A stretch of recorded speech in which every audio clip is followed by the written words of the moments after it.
विद्यार्थ्यांनो, या आधीच्या 2 व्हिडिओमध्ये मी तुम्हाला रोमन अंकाविषयी माहिती दिलेली आहे।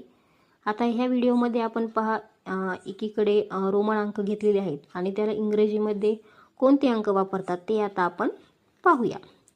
इथे पहा x आहे, x म्हणजेच किती 10, नंतर x आणि ट्रिपल I म्हणजेच 13,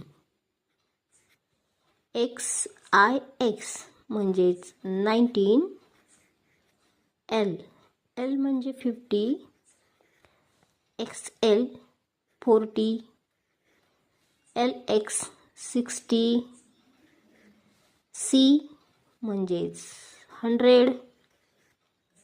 आता तुम्ही मला कमेंटमध्ये CCC म्हणजे काय हे सांगायचं आहे। विद्यार्थ्यांनो, तुम्हाला माझे व्हिडिओ आवडत असल्यास चॅनलला नक्की सबस्क्राईब, लाईक आणि शेअर करा।